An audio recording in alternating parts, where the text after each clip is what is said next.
I want to start with something that's been really bugging me lately. Oh, yeah. It's about how we talk about the future. Mm. I mean, honestly, when was the last time you heard a government or any big institution really talk about a grand vision? Mm. And I don't just mean a slogan, Mm. not building back better, whatever the catchphrase is. I mean a real coherent picture of a new destination, something that feels exciting. It's a very distinct silence, Hmm. isn't it? You're noticing what we used to call progress with a capital P. That's what's missing. Exactly. It feels like the whole global vibe has shifted. We were in this era of progress, making things better, faster. Counter. Yeah, shinier, going to the moon, building the internet. But now, Yeah. it feels like we're in the era of damage control. Mm. It's less about winning and more about just trying not to crash the car. That distinction is perfect. Driving toward a destination versus just keeping the car on the road, it's actually central to the sources we're looking at today. We're diving into a concept called the adjustment state. It's from this really fascinating analysis, GOA-15. And to be honest, it gives a name to that stuck feeling I think a lot of us have. The adjustment state. On the surface, that sounds kind of harmless, Yeah. even responsible, maybe. I'm making a few tweaks. Yeah, like, oh, we're just adjusting the budget. But as I was going through these notes, the implications feel much, much heavier.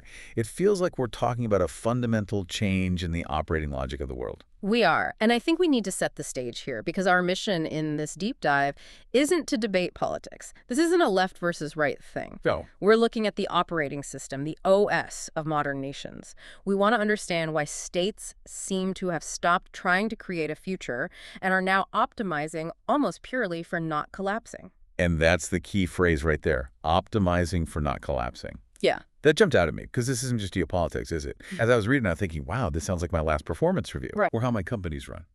Yeah. Even how I manage my own life sometimes. It's fractal. That's the most important thing to get. What's happening at the state level, it happens in organizations, it happens in families. Okay. And if the only logic you have left is adjustment, just balancing pressures to avoid a fight, you eventually hit a wall. And what's on the other side isn't what you'd think. It's not chaos. The source calls it a silent collapse. Silent collapse. That phrase honestly gave me chills. It's ghostly. But okay, before we get to the end game, let's back up. Let's define what this adjustment state actually is. Good idea. The material contrasts it with other types of operating systems, which I found really helpful. Right. To see what it is, you have to see what it's not. The sources lay out a few dominant models, like let's take China. What's the engine there? Well, historically and even now, it seems like competition. Exactly. The OS is competition, state-directed growth, catching up, surpassing. There's a direction, a vector. Okay. So then you look at the USA. What's driving the bus? The market. The market. Correct. The OS is the market. Capitalism, innovation, creative destruction. The idea that the market will sort it all out. And then there's the EU model, which feels very different. It's more about rules. Yes. The OS is norms and rules, regulations, standards, frameworks, building this perfect legal structure. So we have competition, market, and rules. But then the research points to a fourth category, the prototype for this adjustment state. And this is where it gets really interesting because they point to Japan. Yes, Japan. And that's fascinating because usually when we talk about Japan's economy, it's about lost decades, demographic decline. A warning. Yeah, a warning of what not to do. Yeah. But this analysis frames Japan not as a failure, but as a pioneer. Precisely. The canary in the coal mine. It just got to this phase first. It reached the end of its high-growth story before everyone else. So what defines it as an adjustment state? The definition is really crisp. It's a system that doesn't have a strong ideology. It doesn't have a burning desire to conquer or a religious belief in the free market or a utopian social vision. Okay, so if it doesn't have a vision or a strong ideology, what does it do all day? What's the function of government? It arranges pressures. Think of the state as a juggler. You've got the market wanting profit, public opinion wanting stability, security needs, international norms. A lot of plates. A lot of plates. And the adjustment state's only job is to arrange those forces so they don't smash into each other. It's just about keeping the plate spinning. So it's purely reactive, just looking for the next plate that's about to wobble. Essentially, yes. But, and this is a really important nuance in the source, we shouldn't just dismiss it as weak or lazy. Right. Adjustment is actually a highly sophisticated technology. It takes immense skill to absorb shocks from all directions without the system breaking. It's flexible, it's polite, it avoids that immediate rupture. So that's the pros column. It keeps the peace, buys you time. But I'm guessing the cons column is where it gets heavy. Well, yeah, if you're just spinning plates, you're not cooking dinner. That's a great way to put it. The downside is fatal in the long run. The system is so busy balancing forces to stop from falling backward that it cannot generate anything new. It can't move forward. All its energy is spent on friction management. So it's treading water. Mm. Very expertly, maybe even with style, but still. Yeah. You're just treading water in the middle of the ocean. And eventually you get tired. And that brings us to what the source calls the introduction thesis. It says, the state can no longer present a future image. Which goes right back to my first question. The language of politics has totally changed. It's what I call insurance company language. Yeah. You hear things like risk avoidance, stability maintenance, management to prevent worsening. It's never, we're going to Mars. It's, we're going to try to make sure the budget deficit doesn't totally destroy us. That's the shift from preparation to delay. Yeah. In the past, when a state adjusted something interest rates, a law, it was to prepare for growth. It was a pit stop. Right. You change the tires so you can go faster. You adjust to optimize performance. Now, adjustment has mutated. It's Right. become a technology just to delay the rupture. You're not fixing the tires to win the race. You're just patching them to keep the car rolling for another 10 miles. There's a concept in here that I found a little trippy but really helpful. The world membrane. Ah, yeah. Can you explain that? It sounds like sci-fi, but I think it gets at something very real about why this is all happening. It's a fantastic metaphor. Think of the world membrane as the fabric of global trust and expectations. Okay. It's the invisible container that holds our reality together. The assumption that money has value, that treaties will be honored, that supply chains work, that the climate is stable. The basic rules of the game, the floor we're all standing on. Yes. And the critical change the source identifies is what it calls a subject-object reversal. Okay, let's unpack that. That sounds a bit abstract. In the past, powerful states were the subject. They acted on the world. The world was the object. If the U.S. or China wanted to change global trade, they pushed on the membrane and it moved. They shaped the context. So the state was the driver. They decided where the road went. Right. But now, the membrane itself is breaking first. The environment is changing faster than any state can handle. Demographics, tech, climate, trust. All these preconditions are shifting on their own.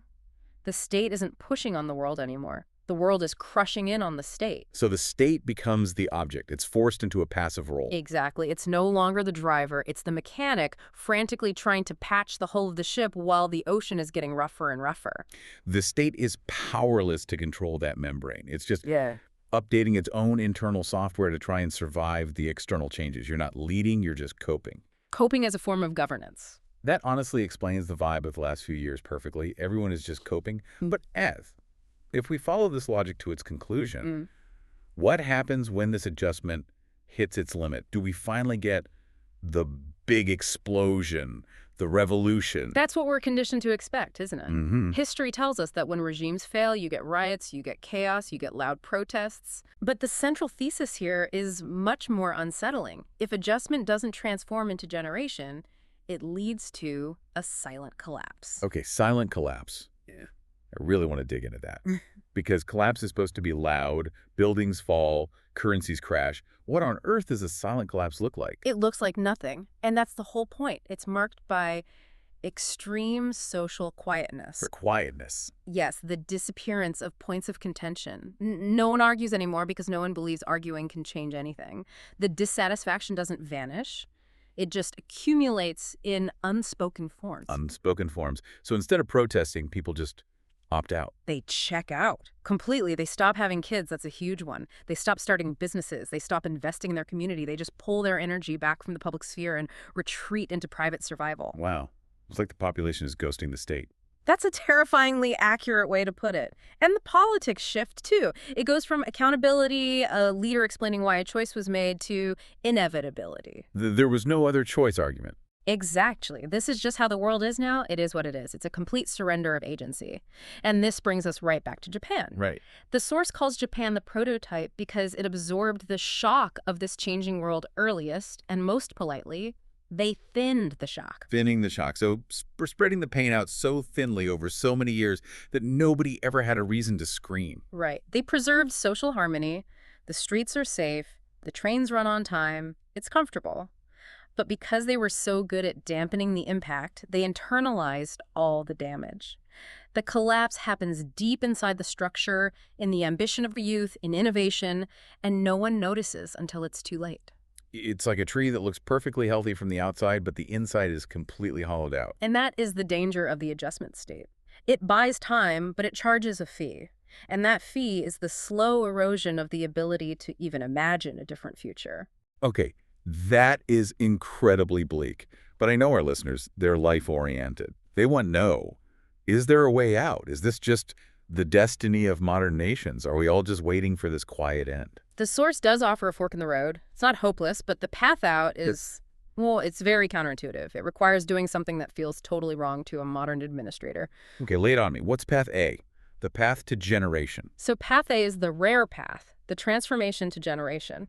And for this to happen, the whole purpose of adjustment has to flip. Right now, the state adjusts to protect. Yeah. It tries to cover every base, plug every hole, regulate every possible risk. That's what you like them for, right? To keep us safe. But to generate, the state has to use adjustment to create white space, to create margins. White space, like on a page. Exactly. Empty space. The source calls this a negative definition. The state has to stop trying to design everything. Instead, it must clearly and publicly define what it will not do. Wait, that sounds incredibly risky. Politicians love to look like they're doing everything. I know. We have a plan for that, a task force for that. And you're saying they need to say, nope, we're not touching that. Exactly. Because when the state tries to solve every single problem, it sucks all the oxygen out of the room. It fills the space with rules and subsidies that just end up trapping people. By defining what it won't do, the state creates a vacuum, and vacuums pull things in. How so? It allows individuals, local communities, companies to regain decision-making agency. So instead of a single uniform rule for the whole country, you allow for exception handling. You let local systems figure it out. You have to, because the world membrane is breaking in unpredictable ways. A central brain can't possibly have the right answer for every situation. The only way to survive is to let the edges of the system adapt on their own. But they can only do that if the center gets out of the way. It's like trusting the body's immune system rather than trying to perform surgery on every single cell. That's a great analogy. But wow, think how hard that is for a modern government. Their entire legitimacy is built on, we will keep you safe. Right. To say, we're stepping back to let you build, that feels like a dereliction of duty. Which is why Path B is the common path. Right. Path B is where adjustment gets stuck in fear management. The state is just too afraid to let go, so it regulates more, it subsidizes more, it tries to freeze the status quo in place. And that's what leads directly to the silent collapse. It proceeds noiselessly because the state is effectively sedating the population with stability. Wow. Okay, this is heavy, but I promise we bring this down to earth. Let's do it. Because while we're talking about nations and world membranes, I can't help but feel this adjustment state mindset everywhere. At the coffee shop, in meetings, even at my own dinner table. It absolutely is. Let's pivot from the macro to the micro. How does this show up in a career or in a life? I see it in the safe choice. Yeah. You know, people who spend their entire career just trying not to get fired instead of trying to build something amazing. Yeah. They're just managing risks. If I send this email, will I get in trouble? If I launch this, what if it fails? That's the individual's OS mirroring the state's OS. You're optimizing for non-failure. And look, there's a time for that. If you have a mortgage and kids, you need some stability. Of course. We're not saying go bet the farm every Tuesday, but if your entire life strategy is adjustment, just reacting to your boss, your family, your bank account, you hit that same silent collapse. You wake up 10 years from now, you haven't been fired, but you also haven't lived. You haven't generated anything. And the social quietness part, that really hits home. Think about a relationship, romantic or professional, where you just stop arguing. Oh, yeah. That silence is the most dangerous kind. You think, oh, great, things are good. We haven't had a fight in 6 months. But maybe the reason you haven't fought is because you've stopped caring enough to even try and change things. You've just accepted the status quo. That is the personal version of the silent collapse. Silence isn't always peace. Sometimes it's just the absence of friction because the connection has already been severed. You're just coexisting.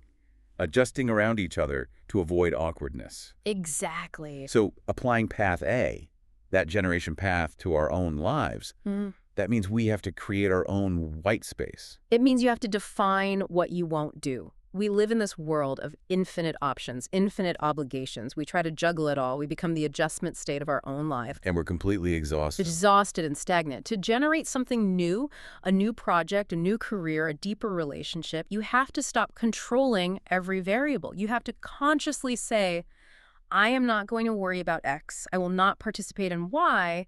You have to create that margin where something unexpected has room to grow. That is so scary. It means letting go of the illusion of control. It means intentionally letting some plates drop. It does, but the alternative is the silent collapse, that slow fade into irrelevance. So this brings us back to that core tension. We're living in a time when the big institutions are, frankly, terrified of breaking. They're optimizing for not breaking. And that buys us time. We shouldn't be ungrateful for that stability. Adjustment is a survival mechanism. It keeps the lights on. It keeps the grocery store stocked. But we can't mistake not breaking for living. Exactly. And if the big institutions are too stuck in the logic of delay to make that jump to generation, then maybe it's up to us. It might be. The generation phase might not come from the center anymore. It might have to come from the edges, from individuals who decide to stop waiting for a grand vision from on high and just start creating their own pockets of white space. That's a really empowering thought. That generation starts locally. It has to. When the membrane is broken, the only things that really work are the things you build yourself with the people right next to you. So as we wrap up, I want to leave you, our listener, with the final provocation from the source material. It's a set of questions for all of us to sit with. The first is structural. For anyone who leads a team or an organization, can adjustment ever really turn into creation? Or are they just fundamentally different operating systems? Are you trying to innovate with a machine that was only built for safety? And the second question is personal, and it hits hard. In a world where the membrane, the predictable context of your life is changing, what are the things you need to decide not to do in order to get your agency back? What are the plates you need to let fall so you can actually build something? Adjustment is a technique to not break. But without generation, it's just a quiet way to fall. So think about it.